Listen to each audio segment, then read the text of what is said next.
Hi guys, good evening. It's Ray here from City Fan TV. How are you guys doing? Hope you're well. Monday evening, April the 6th, and we're here to update you with, sadly there's not a lot of City news today, and the main thing is something we covered earlier on today. And that's the sad passing of Pep Guardiola's mother, Dolores. We did cover that this afternoon and went through that. And as I said, it's a really sad thing. Hi, Brad. Hi, Aaron. Hope you guys are all right. I'm not in my normal mood to lambast, Lane to Liverpool and stuff like that, as I normally am. I'm sure we will a little bit, but I'll try and keep it sensible and civil. Obviously a bit more, what's the right word, somber at the moment. The mood, it's a bit it's a bit dark. So I don't know, I don't know how it's going to go today, but let's pop a tweet out and let people come and join us. Yeah, and I've heard that Johnson has been taken to intensive care. Brad, basically, he's been monitored a lot more than before. It just means the situation is a little bit more serious. It's one thing to be in hospital and to be looked after, but intensive care, they're ready to basically, if he needs artificial breathing or if he needs to be put on a ventilator, they're there and they're ready for it, basically. Didn't know he was on the ventilator already, Voice of the North. I just heard that they were ready to put him if he needed to go on a ventilator. I suspect they will. I'm just going to, say that I'm not a doctor, but I suspect they will put him on a ventilator because that will help his breathing. Yeah, that's it, Aaron. Regular. Basically, it's almost round the clock care, but I think I expect him to go on a ventilator simply to help his breathing. One of the problems with, I guess, pneumonia, COVID-19, which is similar but a lot more serious, is that as it grows basically inside, as a virus multiplies, it's stopping you breathing, and that's why people having problems breathing. And if you can't get enough oxygen in, how are you going to breathe? So that's the ventilators, I think, is there to do some of the job that your lungs can't do. Hi, Robert. I hope you're well, mate. So the ventilators are there to do some of the jobs, do the job for your lungs, to get that oxygen in your body and to give you more of a chance. Because if it's just, can you imagine if your body's having to fight with the virus to get oxygen into your body, into your lungs, and then around your body? And if that's quite knackered up in there, your body's also got to fight to live. So if you can assist the body with the breathing part, getting the oxygen in, and give the body a better chance to fight the virus. I mean, body's got basically three things to do. It's got to get the oxygen in, it's got to fight the virus, and it's got to live. It's got to make sure your body lives. If you're taking one of those away, then it's got to keep you alive, and it's going to fight the virus. So you're diverting more resources to fighting the virus and to living than if you weren't. I think that's just trying to put it in a simple way. I didn't know it was half, Roger. I know in some countries it was 80%, but that's on the ventilators. But I think also they're in sometimes a much worse condition. I think that was in Italy. They're in a much worse condition when they go in. I think Boris Johnson probably, obviously it's a bit of speculation, you have to guess. I believe he wouldn't be as serious as them. and he's gone in as a precaution. Now, obviously, you wish him well. Yeah, Voice of North. Look, you know, it's a tough day with Pep's mum dying. You know, today as well, Dolores Sala Carrió. Hey, no problem, Catherine. And look, I've been there with a friend when a friend's mother passed away. It was a harrowing experience because it was similar to kind of this. I'm not going to go into the details, but you know, if she'd gone into hospital 2 days earlier, 2 or 3 days earlier, she'd have been fine. It's one of those things. She went in when it was too late. Hi, Thomas. Hope you're well, mate. Hope you're well. Robert, on a plus note, my favourite away game this season, last season, I would have said Fulham. Well, if you count the neutral venue of Wembley, been a couple of times this season, and we've managed to win each time. Other away games, look, West Ham was a nice away game. Maybe not the best ground in the world and everything else, but walking away with a 5-0. Going to Bournemouth, that was enjoyable because that's a hard ticket to even get Bournemouth. Obviously, they've only got about 11 or 12,000 fans. You don't get many tickets. So that's a very hard one to get tickets for.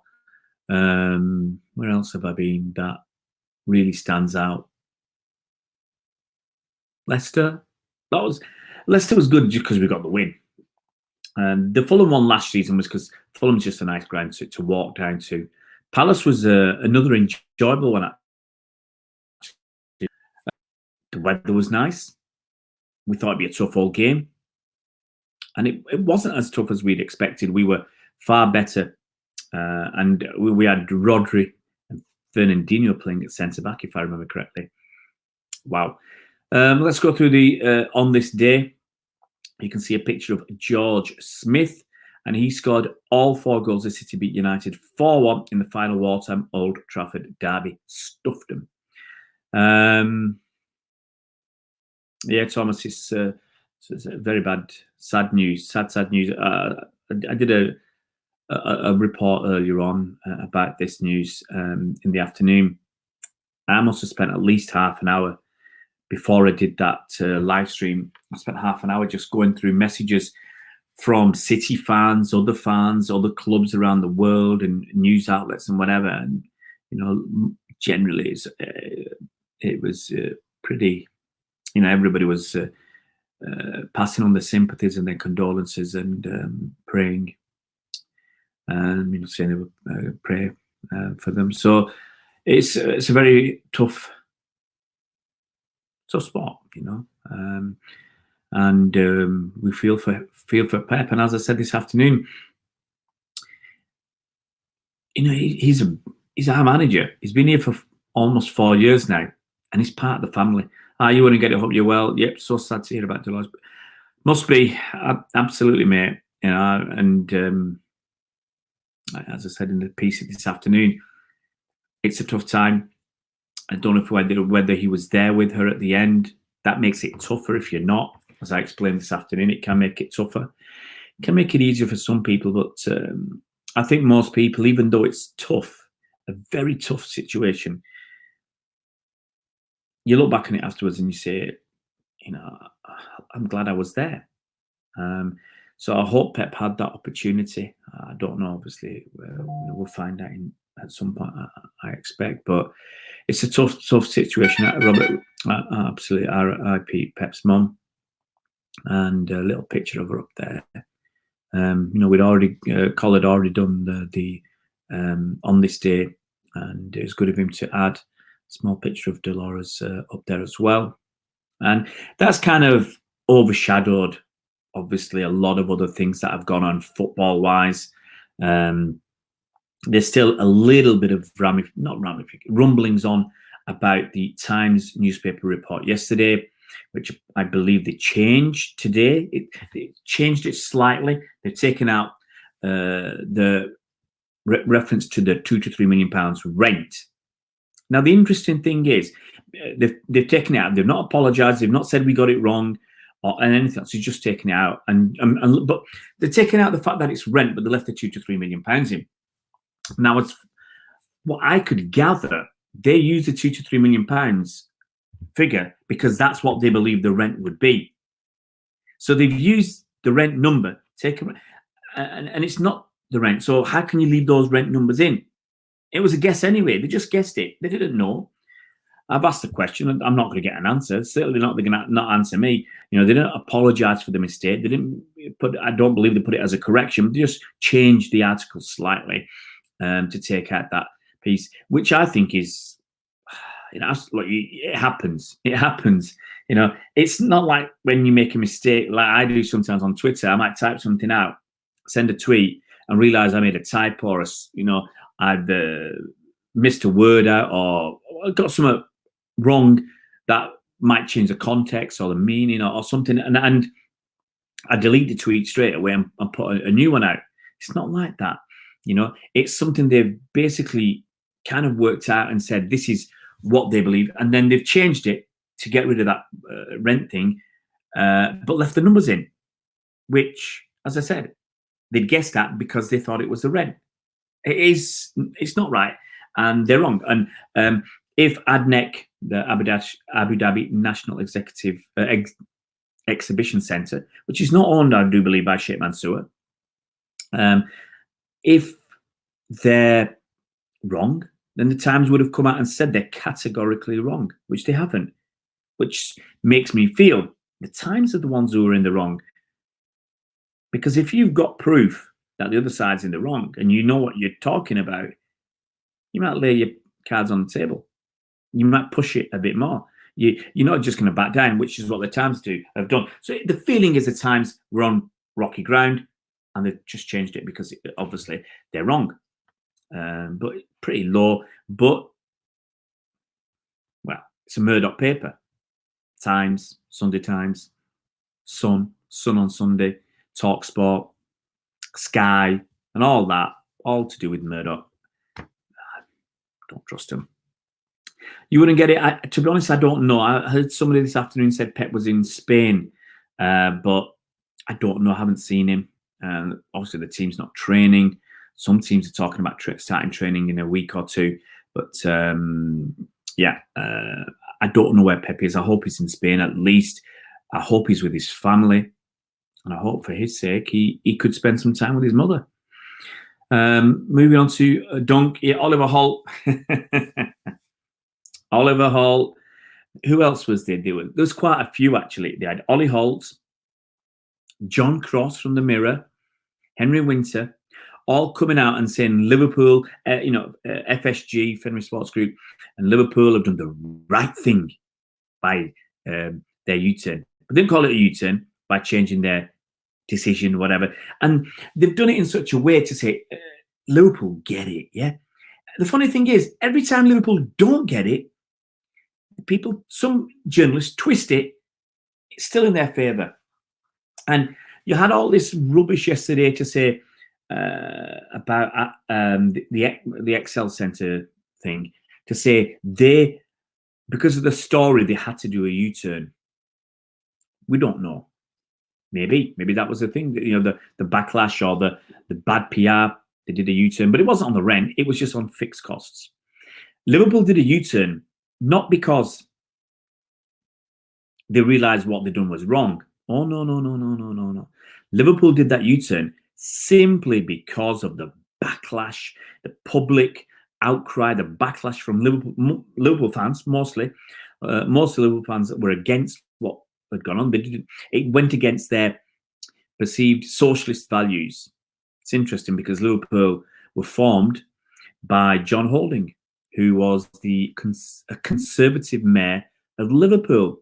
So he formed Liverpool as a conservative mayor simply to make money. Simply to make money. That's it. No other reason. And I said he'd be proud of them. Be proud of them for the furlough and the staff. So they turned it around. It isn't. I think today the anger is. I mean, you knew they would do it. I said yesterday they'll do it, and and I told you the reasons why. It's because of the backlash and the outcry, and not just from the public, but from the politicians, public, and their own fans. And I've heard fans group and others say, "Oh, they've listened to the fans." Oh, behave. They've only done this simply because of the backlash. That's it. No other reason. Not because they realized they made a mistake. Oh, no. The mistake they made was misunderstanding the reaction of the public and their own fans. In their heart, they did what they thought was right. Same as those T-shirts. Was it Kenny in the T-shirts all those years ago? Same as other stuff that's gone on. Same as, what a wonderful club. Someone actually, I think it was an Everton fan, actually put a list of things they'd done wrong in recent times. And they say, why are people lauding them? Why are they putting him on a pedestal? These journalists, go and do some research if you want about the area around Anfield and what they did to the area, to blight the area, to basically buy up properties cheap because they wanted to expand the stadium. Okay, they wanted to expand the stadium simply to make more money. Fine, I don't have a problem with wanting to make more money and wanting to expand the stadium, but they wanted to do it at the current site. They didn't want to move. In the years gone by, they looked at moving either to a new stadium or sharing one with Everton, building a new stadium, but they wanted to stay where they were. So they bought the houses around Anfield and just let that area go into disrepair.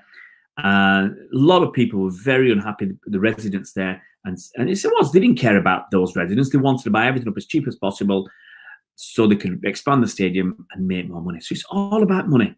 And he listed things, a very good piece, listed all these things. Why people lauding them? This is what they are. This is what doesn't mean more. No. Money means more. I'll read your comments as best I can. Monk says, disgusting, shouldn't have followed the staff in the first place. Got to agree. You wouldn't get it because they said when he donated $1 million for Corona, he was in Spain. Okay, I don't think they allow family members. Well, I think that's the same in here, pretty much. I've heard a story of somebody visiting the mother, but generally it doesn't happen. That 13-year-old boy died alone. Apparently, his family were in lockdown. They're in quarantine or self-isolation, and they couldn't go to his funeral. I mean, I heard a story about a guy local to me, one of the first to die, one of the early ones. Same with him. He died without his family around him. I mean, they weren't going to allow it anyway, but his family were all in self-isolation. Same thing, it is terrible. Let's go back through your comments. Link with Ruiz Napoli again. Don't know about him, honestly. Voice of the North, I'm sorry, I've said it before. Any talk about transfers is just pie in the sky right now. We don't know when we are going to be out of this situation. We don't know when other countries are going to be out of the situation. And I've said it many times. And the feeling in football for players, and now we see managers, how are they going to take it? How are they going to feel? I've said this many times. We don't know when we're going to be out of this situation, okay? Now, Italy and Spain, it's looking slightly better now. The USA is going through the roof. So they're the ones leaping forward now. They're over 10,000 deaths in the USA. Italy have already got 16,500 people have died in Italy. 16,500. Okay. And honestly, I said it before, that will go over 20,000. There's no question about that. Spain are on 13,000. It's conjecture where that will go, but they've got 7,000 people described as serious or critical. Okay. Italy have still got 4,000. Germany have got 4,000. So Italy will lose, sadly, over 20,000 people. Spain, they could get up to 20,000 as well. Germany, okay, you can argue it's not so bad, but lost 1,600. France have lost 9,000. Okay, now France, they're going up because they're now starting to include the people who've been down in care homes, and that's been a bad thing. So you've got, look at the numbers. Italy can have over 20,000. Spain could have 20,000. France could have 15,000. The UK could have over 10,000.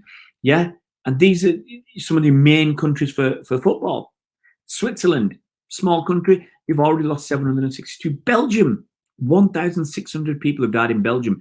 Belgium have a population of 11 million. Okay, so that's like, off the top of my head, that could be something like 9,000 people dying if it was in the UK. It's almost double the UK. Netherlands, nearly 1,900 people died. I think they've got 17 million population. So these are big numbers for those countries. Yeah, they are really big numbers. Portugal's not so bad at 311, but these are big numbers. Okay, and these Ireland 174 countries are feeling it. And as I said, there's not going to be the appetite. Can you imagine you're an Italian, 25,000 of your countrymen have died in the space of 6 weeks. Where's your appetite for footsie? Especially if your relatives are, you know people have died. There's that boxer, I don't know who, I can't remember his name, but he had 2 of his family members pass away from coronavirus. When you got these numbers, I just can't see, people in the mood. Just looking at those 4 countries, Italy, Spain, France, and the UK, you're looking at nearly 45,000 people. And this has been in the space of about 5 weeks. And if you chuck in, Belgium and Netherlands and Germany, you're almost at 50, you are at 50,000. So in your main footballing countries in Europe, you've got over 50,000 people have died. There's no appetite. So I'll go back to the transfer rumours. I can't about extending contracts and not letting people leave, and we don't know when we're going to come out of this. It's going to be June, July, and people rushing to play football. I think it's unseemly. Anyway, Robert, Liverpool are a disgrace of a club. I see a tweet. We give NHS free use of the Etihad. Pep donated €1 million, not pounds, to fight coronavirus in Brazil. So they wouldn't pay the staff. Yeah. And now they have changed it because they have been called by absolutely not just every club, almost every person. You got a few fans who stuck up for them, but it's wrong. FSG have cheated in all sports they're involved in. Media don't write about that stuff, because the media don't want to. Look at Henry Winter. Look at Ollie Holt today. Look at John Cross. And it comes to something when you've got Neil Custis from The Sun. In fact, a couple of the journalists from The Sun have called it for what it is. And when Neil Custis is the voice of reason, when the other guys, Ollie Holt, John Cross, Henry Winter are not. It's come to something. Would I sell Otamendi? I wouldn't let Otamendi and Stones go together, Catherine. And I don't think Pep will. I was of strong impression that last season, if Vincent Kompany had stayed, Otamendi would have left, just because he wasn't getting enough game time. He wasn't happy. That was the rumours coming out that he was mumbling and grumbling because he wasn't getting a game time. He was basically 4th choice centre back behind Laporte, Stones, Kompany. And then he'd look at it this season and went, okay, let's say Laporte's back fit. He's behind Fernandinho. He's behind Stones. So he's 4th again. And if we do buy someone big in the summer, he's not going to be playing. So the only reason he'd stay is because he can't get a good contract somewhere else. That's it. FSG on Red Sox. Red Sox have been done a couple of times, haven't they? And Liverpool. Robert, no, I haven't. There's no chance of that happening at all. It's never going to happen. Still got all my stuff, so can't see it. Nick, they tried to trade Liverpool when it comes to football. That's actually been missed off. That people have forgotten about. The thing is, they've done so much wrong in recent times. I can't even remember everything.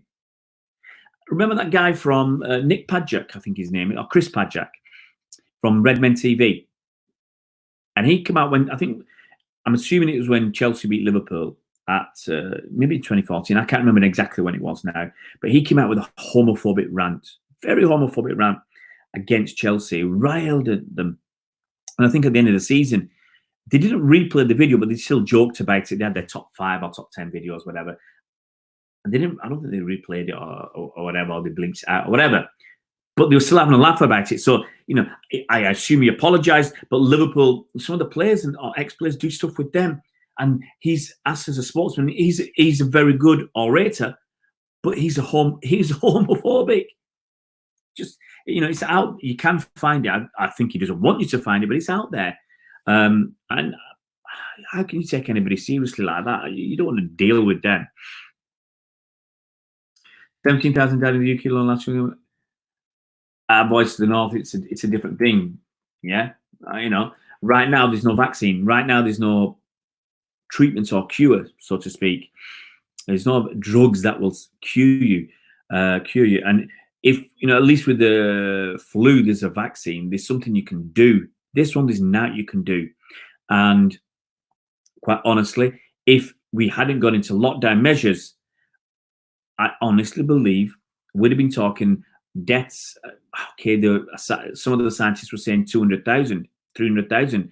It's a possibility. If they wanted 60% of the population to catch it, you're looking at about 40 million people. Okay? If 1% of 40 million die, that's 400,000 people. I'm not sure exactly what the mortality rate is. Even if it's 0.5%, that's 200,000 people. So if we did now, that's what would have happened. It had dwarfed the flu. It's very concentrated and it hits you, and it hits you hard. And if it hits you hard, it can be very, very hard to recover from. Absolutely, Aaron. You wouldn't get it here in the States, and absolutely, yeah. New York have got numbers, I think, now more than the UK, just in New York situation. And you know, you've got companies holding the authorities to ransom on pricing. It's just crazy. It shouldn't be allowed to happen. Funny thing is, they'll go and get an individual, small guy, but you know, they'll go and get an individual who's I forgot the right term. You'll remind me what you call it. You want to get it when basically you're profiteering. I forgot the word for it in America. It's not scalping.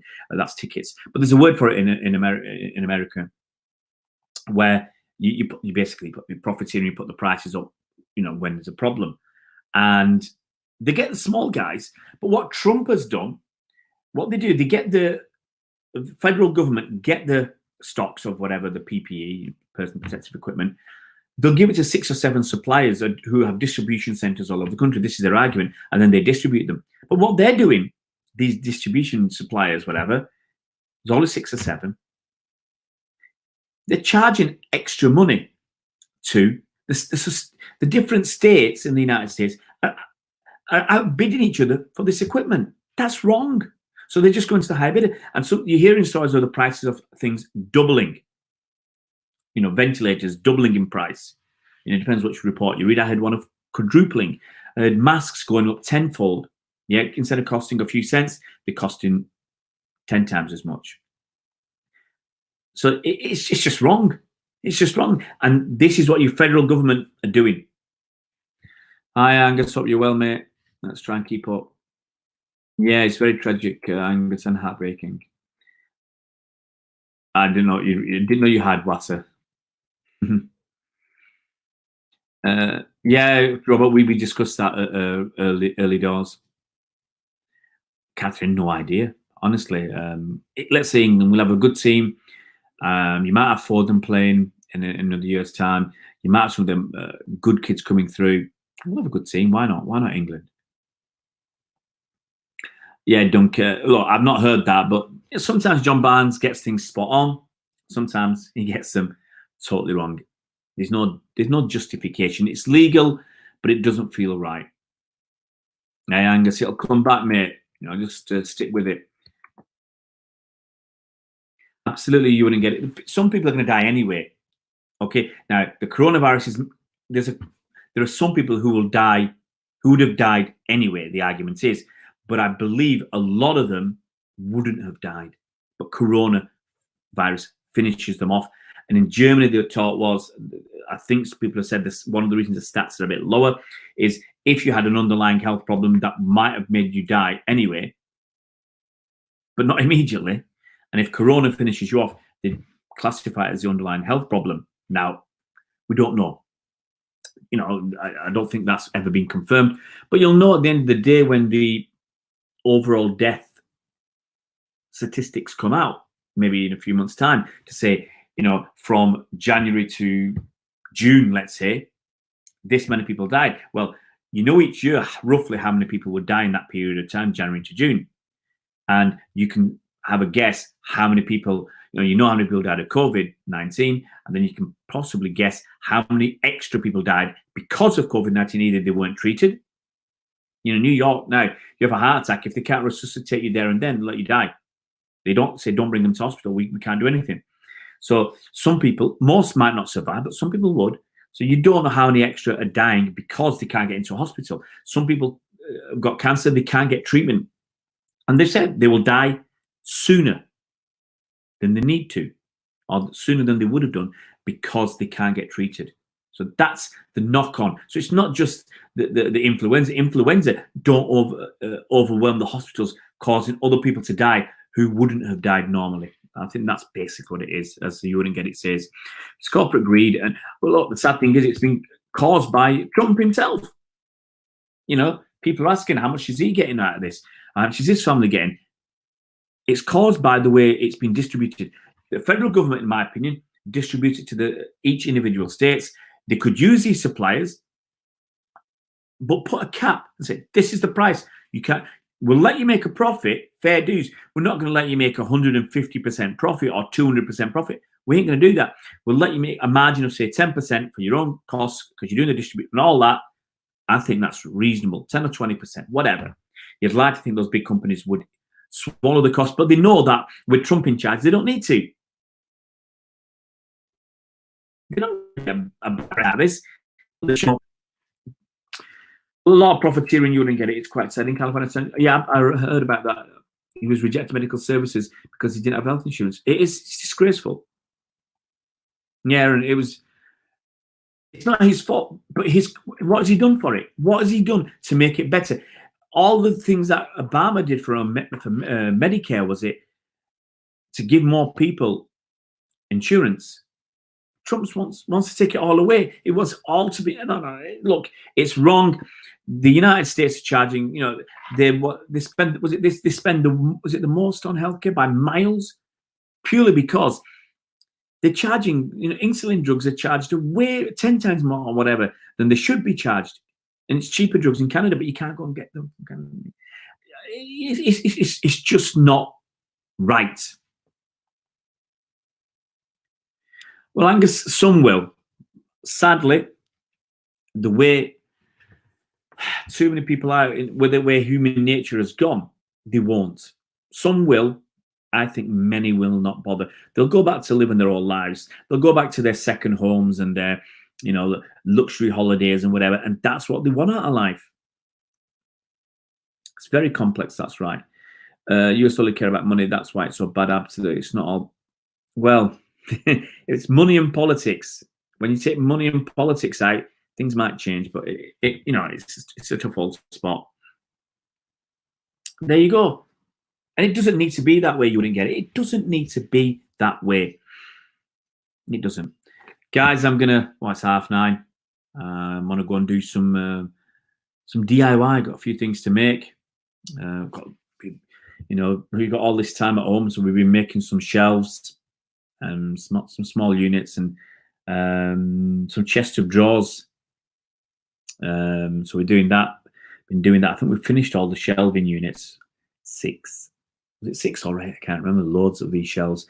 And now we're just going to finish off with the. We've got a lot of chests of drawers and stuff. So we're just going to get on with that.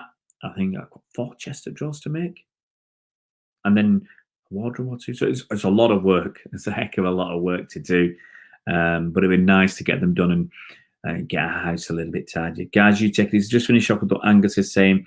Just like 1984, the thought police will always be there, especially on parks like stalking. Look, it's a very difficult situation. I think some have gone, cops have gone overzealous because they feel, you know, I've seen it in myself. People get power crazy, and they get drunk on the power, and they go a little bit too far. So I think you've got a problem where some have gone too far, some haven't gone far enough. It doesn't help when people are doing what they're doing and creating issues. And people will say, well, I'm okay. It's that person who's too near me, or get rid of the other people from this park and leave me here. It shouldn't work like that. And because of obviously people not, we've heard parks around London having to close and other places as well, simply because people just can't behave and look after themselves properly and do it properly. You want to get it, of course, it doesn't. But boomers here in the States believe that Medicare for all is communism. It isn't. The thing is, people don't like socialism or communism or capital. Look, do the right thing. It's possible. It's possible through taxation to pay for healthcare. Many countries do it, and they do it well. Pay for your healthcare, pay for education if you want. Yeah, and you can do all this through taxation. And one way to raise revenue, extra revenue, don't give tax breaks to the way you're doing it to corporations. Most of them can afford a little bit more. It's not. I'm not asking for a socialist system. I'm asking for a fairer system where people are paid. And it might be if Amazon are charging an extra 1% tax, it will not hit them.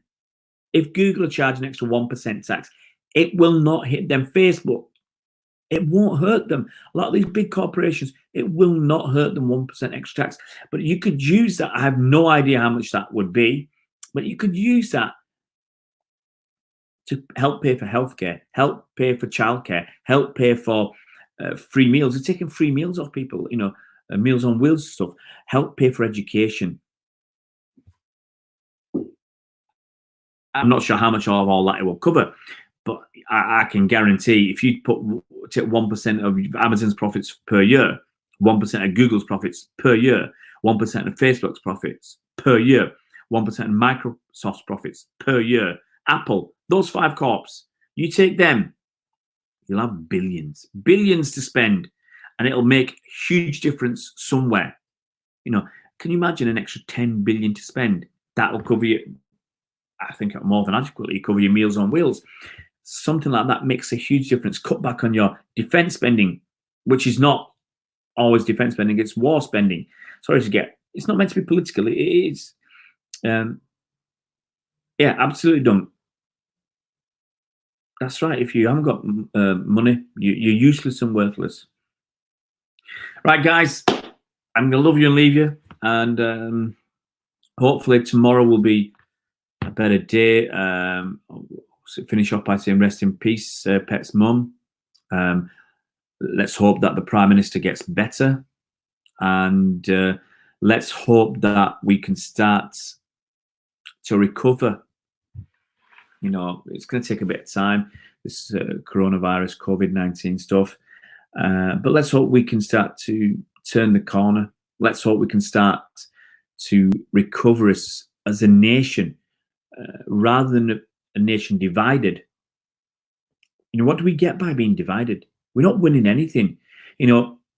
I hear people having a go at other people because of their color, because of their nationality, because of their religion, because of their sexuality, whatever. You're a vegan, let's have a go at you. I mean, we've got to try and live together. And this, you might not like what somebody else does, but if it's not affecting you, if they're not doing something illegal and hurting other people, let them get on with it. Yeah. And we're going to have to learn to live together better. Bad person is a bad person, whether they're this color, that color, or that color, whether they're this religion, that religion, or the other, whether they're a meat eater, a plant eater, a vegan, a vegetarian, whatever. A bad person is a bad person, and you shouldn't categorize them necessarily about the color, the religion, or what they eat, and all that sort of stuff, and their sexuality or whatever. You shouldn't. People just have to get on with their lives and look after each other better. And if you spend less time divided, less time angry about somebody just because of the way they look or the way they, whatever the things that make us different, What kind of life is that? If we spend more time being positive and trying to be nice, I've always said most of the people are actually quite nice deep down. Most people are quite nice, but some people, you know, they are a bit gullible. They can be twisted. But if all the nice people pushed us forward with their will, the country will be all right. Bill, we're about to go, mate. I'm sorry, Jason. I'm just about to disappear. Absolutely, you wouldn't get. People believe money's important, and that'll make them happy. And look, honestly, I said many times, I was happy as a student at university when I'd now, you know, I can't remember how much money I was getting on the dole. You know, I remember every 2 weeks I'd get some money. I'd run down to it was a Virgin Megastore in Leeds, buy a few CD singles for new stuff that was coming out. Spend about £7 or £8, and that was about 10% of my money for 2 weeks. And then you had to be very careful. But I had good times. I had good times with your mates. When you had now, you know, you made do with what you had, and you made fun with what you had. Whereas when you got money, you just throw it around. And you know, I've been at both ends of the spectrum. Money don't make you happy. It allows you to buy stuff that could make you a bit happy for a bit, but it's not everything. It's not everything. Relationships, family, friends, stuff like that, and they don't cost money. They don't cost money. A fancy car, exotic holiday, all right, they're nice, but only for a while. Friends and family and relationships and everything else, they last. That's your bricks and mortar. That's your house, you know. And it's like your holidays in your car, just like a bit of furniture that you can throw away. Really, it gives you a pleasure for a while, and then it's not it. Anyway, guys, I will love you and leave you. I'm not here to go through politics and the meaning of life or anything like that. Last question. Catherine says, will City sign a backup goalkeeper? I was under the impression that Zach Steffen would come back from Fortuna Dusseldorf to be a backup to Edison, and actually to put pressure on him, because there's no one we've got at City. It's not going to be Claudio Bravo, who will probably leave. It's not going to be Scott Carson. It's not going to be Aaron Murich. It's not going to be Danny Grimshaw, who went on loan to, I can't remember where he went on loan. Was it even a National League side? I can't remember. Okay. We got nobody apart from, I think, Zach Steffen, who can push